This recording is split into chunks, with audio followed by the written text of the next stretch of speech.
Okay, so we're watching NWA USA, and it opens up with a women's world tag team champions in action, non-title. So it's Pretty Empowered, Kenzie Page and Ella Envy going against the smash up team of Missa Tate and Maddie. Missa Kate. Okay, Missa Kate. Is Tate the MMA fighter? I don't know. Okay. Missa Kate, right? Yeah, that's what I've been hearing. Missa Kate and Maddie. Yeah. Little Maddie. Okay. So look, the match just starts. It's one thing you're getting from the smash up team, but then you've got the tag champions that just turned it up 8 notches off jump. They attacked them girls, started kicking ass, of course, before the bell rang. Yeah, just brutalizing them. Mm-hmm. And was it? It's not Ella. No, is it? Which was the skinny one now? Because they switched. No, it's not Ella Envy. Which one is it? I can't think of her name right now. Me neither. I can't. But she went for the pin. I said it earlier. Yeah, she put her down for the pin. The ref had to ring the bell. I think it was rang on. He came down for one. Mm-hmm. I really do like this. Look, if y'all annoyed that we forget names, fine. That's y'all. But this match was awesome. Mm-hmm. Okay? And I'm sitting here. Look, the match is so good. I legitimately have to stop myself from being like, all their matches should be this way. They can't be. They shouldn't be. But I'm like, they should have been. Then the magic is gone because then it's all like that. You expect it to be that way. And now how you turn it up to 10 when you've already put it up to 10, you know? Although earlier I said 8. 8 notches is still good. So, look, they brutalize each other. There's nothing that they didn't do to mess each other up. And it's basics. There's a lot of basics and hard-hitting stuff. Chops, kicks. They did everything. Flying mare, wrist lock, holding on the mat. And then started kicking her in the face. Held her arm out and was just kicking her across the face. I enjoyed this. It was so much aggression and Pretty Empowered. They were just trash talking the whole time. Look, I gotta say it. It reminded me as if from CR Fire Pro if Mala and Keihasu were a tag team. Which, I don't know, it might look good, but different factions. But still, this match right here is basics, everybody. This match blew out every match I watched on AEW. And then nobody did any flips. Nobody went to the top rope. No flips. No dives outside. And these are girls. Mm-hmm. I wish Jim Cornette would cover this stuff with Brian Last, but they got scorned. I understand, but they want to see professional wrestling, but they won't watch it. Mm-hmm. Seems like a personal problem of stupidity to me. I agree. I understand why they aren't watching. I do. I'm not saying we don't, because we do. That's right, donkey. So, it's a wrestler on the edge. So, bad impersonations. I don't care. I love y'all anyway if I sound bad. Okay. So, the match ends after a multiple tier of kicks to the head, and then 1, 2, 3. Mm-hmm. The smash up team won. Maddie and Kate won. Yeah. And I'm like, oh my goodness. Ella Envy got pinned. Her partner got thrown to the outside. And I said it right before it happened. She stood up and looked around. What happened? Yep. See, just like, you got to be asking, what happened? And then you hear the scream, what happened? I'm like, oh my goodness. And she's like, yep. And I'm like, okay, now I'm going to let Cedra have her laugh because she earned that when she called that one. And Ella Envy's like, I don't even know where I am right now. And they go stumbling to the back. And they were talking about establishing a tag team. And here's the thing. Here is Do you mind if I just kill the buzz real quick? Sure. All right. Looking back, see, wrestling, when you watch it, you're like, you got to hindsight everything. That's the only thing you can do with good wrestling. See, this was good wrestling. Honestly, straight up, keeping it real, they never said it'd be an upset. Nobody said that they would upset the team. They did. They did? Yeah. When? Joe said it. Mr. K tried to pin one of them, and almost an upset. I missed that. Yeah. Was it in the beginning? Yeah. I was talking about tea. Oh, okay. I was talking about making tea. You know. Mm-hmm. I'm trying to help you. I know. I'm trying to help you. I need some help. I won't listen. I was sitting there messing, and trying to put the cup up. Okay, my bad. I missed that. But you know what? That's still good, everybody. You know why that's still good? Because even though it said it'd be an upset, and normally that means, okay, they're going to lose. No, they won. They won this. They won decisively. And even though they're not a tag team, they worked well together. Yeah, a good tag team in the beginning you don't need double team moves and all that stuff. No, do your thing, but be there for your partner. Mm-hmm. It's that simple. Be there for your partner, but do your thing. And that's what they did. They wrestled their style. They wrestled equally aggressively, and then they got the win. It didn't look rigged. It didn't look phony. It didn't look BS. It looked right. All of the moves looked impactful. Yes, these girls didn't wrestle like, oh no, let me be gentle. I enjoyed this match. Hey, the guys will have to step it up to equal this. Yes. And like I said, we're only going to record matches that is worth talking about. So if there's more worth talking about, we're going to add it in this. But if there aren't any, then this will be all you get. Yeah, this will be all you get, and you're just going to hear my outro. So we're going to get on to the next match. All right. So the next match that's going on is Homicide defending the Junior World Heavyweight Champion against Doug Williams. And I mean, this was a good, I'm going to say this is good pace, good length of a title match. In general, this is a good, solid match. A match was good. What I want to comment on is there was an interesting conversation going on between Tim Storm and Velvet about Homicide's change in his behavior. Because I had my thoughts about that too. He's a menace. He won the belt and he was all happy and he was happy to be alive for several months, but now he's a menace to anybody that gets in the ring with him. And everyone is talking about it being a change, and Velvet was just making a point of saying, I've wrestled in companies with Homicide for 20 years. He's just being him. And Tim's like, yeah, I've wrestled with him too, and I understand that he's just being him, but he was so successful before adding all of this grime back to his matches. Is it really necessary? The biting of the fingers, the biting of the thumb, raking the face, biting the head, and stuff like that. And Velvet was talking about how maybe not doing all that, he feels he wasn't getting any respect. And I didn't get it for a second, but then I had to think about, so he was all good. He was happy, giving both title shots, catering to the crowd. And he was catching all this venom from other wrestlers. And you didn't do this, and you didn't do that, and that. And right after all that shit, he was like, all right then, gonna turn you back to the old me. You're all equally worthless. So maybe that's what she's referencing.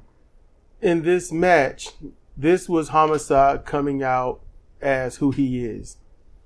And here's the thing. The stuff that he's doing now, he did when, he was favorable amongst people.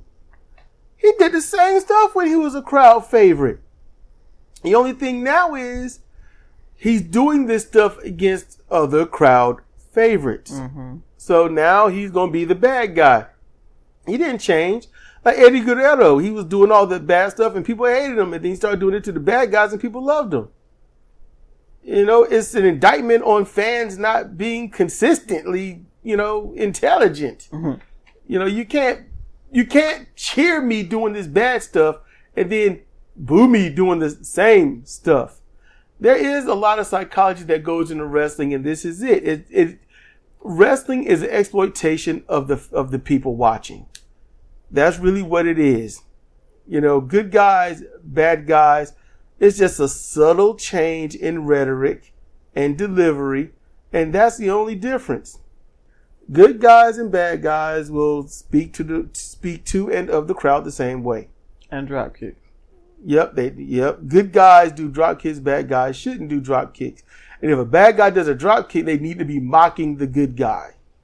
That's wrestling psychology. You know, it's what separates the good from the bad. You have to have an establishment of that. If not, then you can't say you really do have anyone good or bad. You just got somebody bad and then worse. Homicide is doing the right thing. I enjoyed this match. I enjoyed what he did during this match. The thing is, everyone's trying to be a tough guy in wrestling. No one actually tries to be a bad guy in wrestling. Homicide is showing that he's a bad guy in wrestling, but he's also saying, I haven't changed. This is who I've always been. This is what I've always been doing, but now you're going to boo me.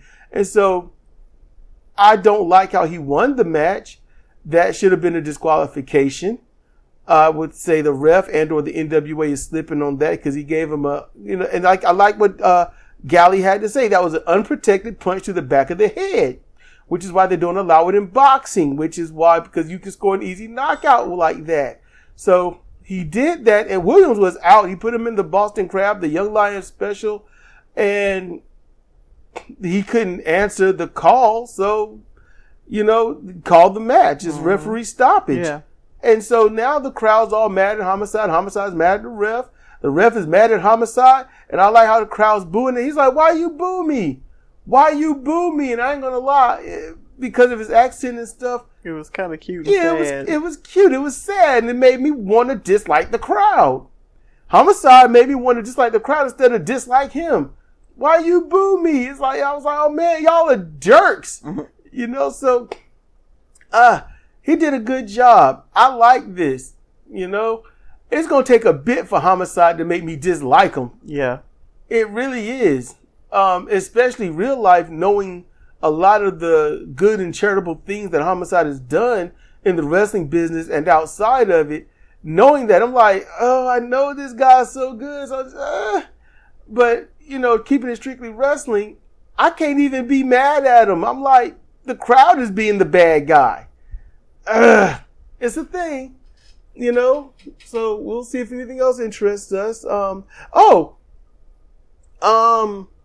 Just to harken on it quick, Kratos' promo was pretty good because he's certainly revving it up with Aaron Stevens, yeah. Yeah, so, and he's like typical Aaron. Everything. He's like, so you the pants in the relationship, huh? Talking to May Valentine. Yeah, May Valentine. And he goes, typical Aaron. And he pauses like, let that soak in. I thought that was good. He's got his cadence down. He knows what to say, when to say, how to say it, and then how long to pause. That's awesome for a promo. And he's right. He's been a legit threat in every promotion that he's been in. Mm-hmm. I've watched him on New Japan Strong. JR Kratos, a straight up threat. He's brutal. The crowd legitimately hate that man there. Hate him. He hadn't done a bad thing since joining, I think it was Team Filthy. He hadn't done any heel work really, but they hate him. Hate. I mean, if it weren't for police, they be coming over that railing, man. Mm-hmm. So that's great to see. I hope I never see him in or hear of him in any garbage promotion, you know. I hope not. You know, I want him to keep his standards up, you know. Without standards, it all crumbles down. Then there was another interview with Kyle Davis with the Masked Scion, or just Scion. And saying, you know, the rumor of him being injured and can't compete at the upcoming Hard Times 3. And his dad says, it's rumors, he'll be there. And then Scion, as always, put on a great promo and let everybody know that he's going to be there. He's got to not just wrestle the best, but beat the best. So he's going to be there. I thought it was really good segments. the NWA is just underrated right now. Yeah. And I really do. I know that they did Jim Cornette wrong. I know they did. All right. I get that. But I'm asking for anyone out there that watches the NWA, tell your friends, your wrestling friends, and others about it. Mention it in the EFED communities and stuff that you might be a part of, or other wrestling communities, and just say, hey, check out the NWA. Give it a try. It's storytelling, story building. It's great wrestling. It's, legitimate sport wrestling. Let them know it's out there. Let them know. I think this promotion is very underrated. So let's get it rated. So we'll see if anything else interests us. So let's go. All right. So look, no match. Right now it's the Ill Begotten against the Fixers and Matt Vine. Look, I'm watching this match. It's really nothing to really comment on. It's a 3-on-3 match, questionably anyway. And like I was in the kitchen making some tea, and I was like, it's not that I know who's going to win. I know who better win. That would be the Fixers. United States Tag Team Champions. Yeah. But I just want to just talk about the people in the match and what I generally think about them. Okay, first of all, Matt Vine. I can't recall ever seeing him in action. I'm sure I've seen it plenty of times. When you're going to choose a wrestling name, your first name needs to be, if it's going to be something like Matt Vine, no, it needs, because it doesn't ring with the ears well. Matthew Vine would be better. Not great, but better. Your first name got to be in sound and syllable longer than your last. Or flip it, vice versa. Oh, Pity City. Shades of the Nasty Boys. And so, I just want to say about him, okay? And if anyone out there want to take some advice. Now, Wrecking Ball Legursky, I like him so much. He reminds me of probably too big Bam Bam Bigelow. But he's dangerous, but yet he's very safe. The match is over. Yep. Double slam and makes the cover. Legursky makes the cover. 75, Legursky. Yeah. Jeremiah Plunkett is the one that got pinned. And to speak about Jeremiah Plunkett, I really wish he would just tone up the abdomen and get a little fit. And because I'm going to tell you this, the guy is really damn good. I really like Jeremiah Plunkett.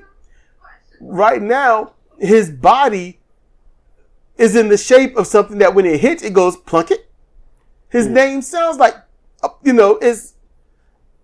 like a tea bag. She says, yeah, his name is an automatopoeia. Plunkett.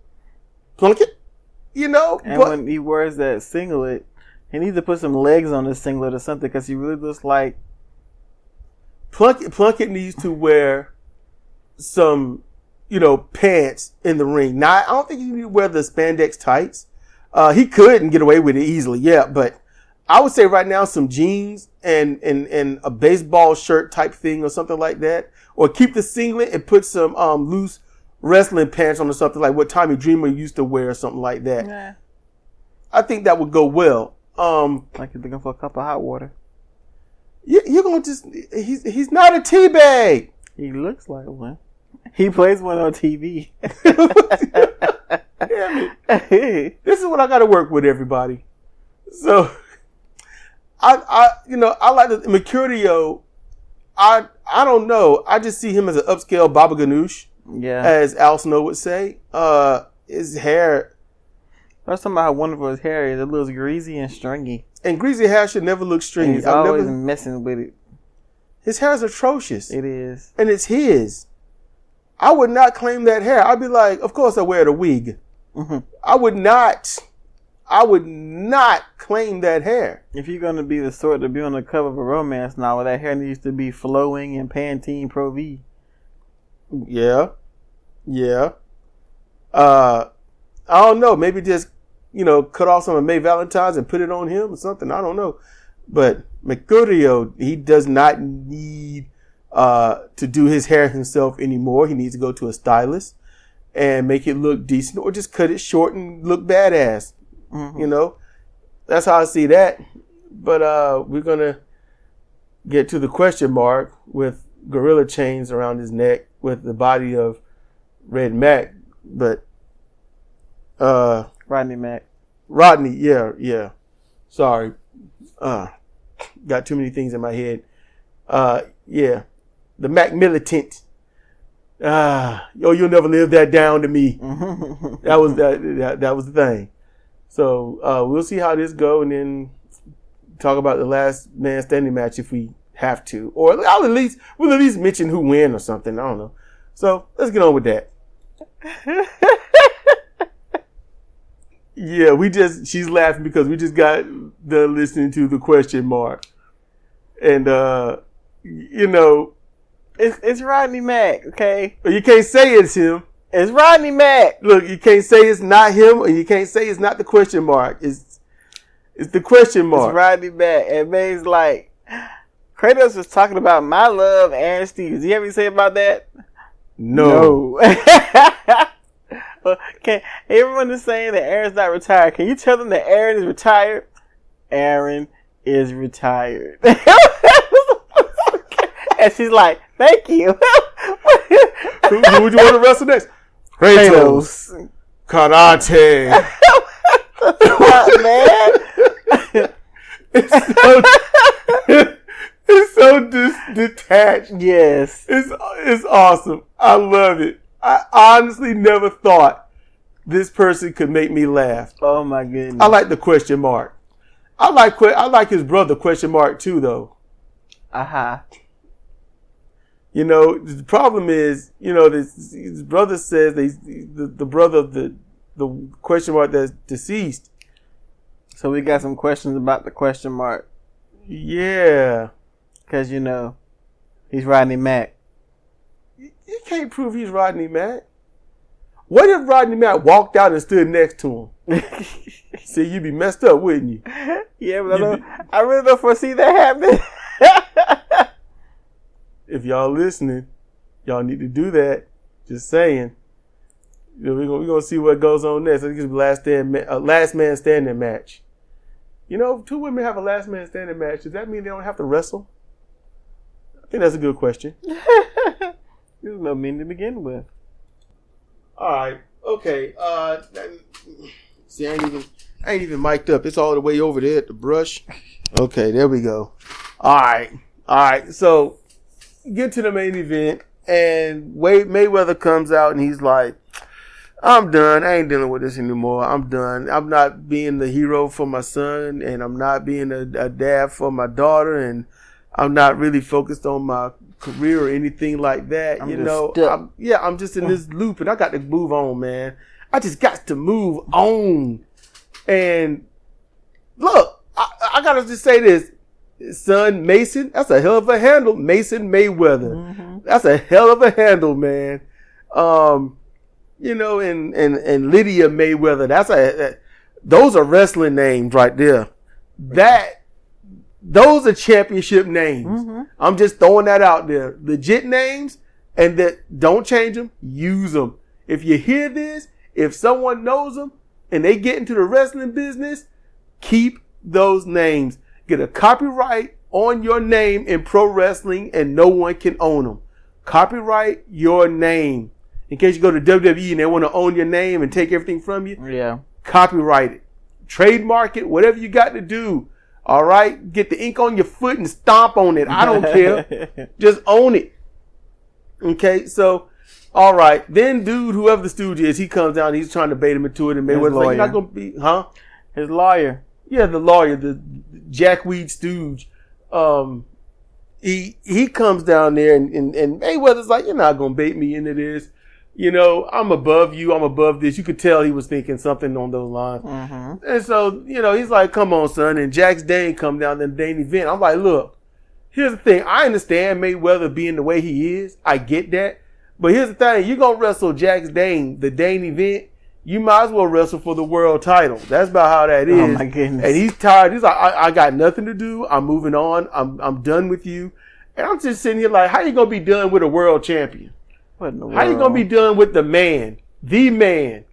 You know? Man, so awesome. He wrestles in a fur vest. You know? I'm just saying. He only takes it off to make his opponent more comfortable with the beating he's giving him. It's just what he do. He's very magnanimous when he needs to be. So he comes out there and he's like, hey, you said you need a hero. I'll be your hero. I'll be your daddy. Now I'm gonna tell you right now. That would have got to me too. Now, let me explain what I love about this. They didn't have to do the last man standing. I didn't want to see that match. No. Nobody in that arena wanted to see that match. Nobody. And they didn't have it.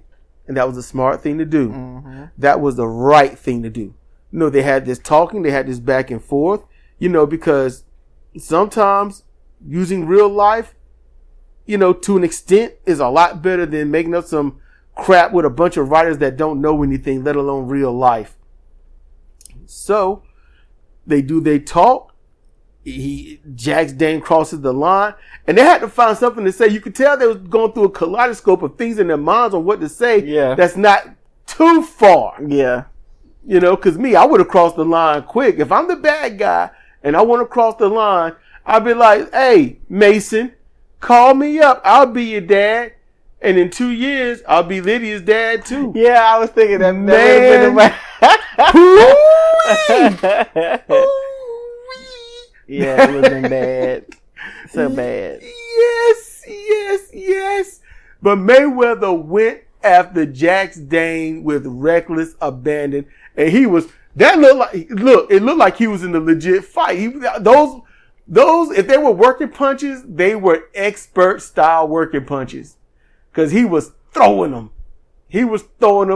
I have seen many of people scrap, and that's how it turns out. When you a street fight, that's what it looked like.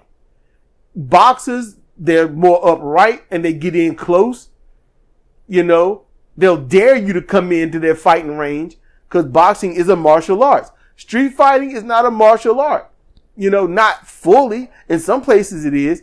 And this dude was swinging for the fences. I thought this was a great job. You know, and he got him on the floor, and it was ground and pound. I was like, oh, it looked like he's throwing some. I said, look like this is a little real. They might want to break this up. Uh-huh. You know, I was like, I can't see through this. I can't. And is it all the work? Most likely. Yes, most likely. But at the same time, I'm going to tell you what this was doing. This was exploiting the fact that they know that their rivalry, their heat has died off. They know that Mayweather and Jax Dane's heat has died off in the past 2 years. You know, it's just not. So this was to reinvigorate it, and I think this was a really good job doing it. Yeah. Jax Dane had to kick him in the balls to get him off of him, just to get him off of him. You know what Jax should have done at that moment. You see the kid. You should have grabbed the kid and pushed him down on his dad. He should have pushed him and he'd fall on his dad. And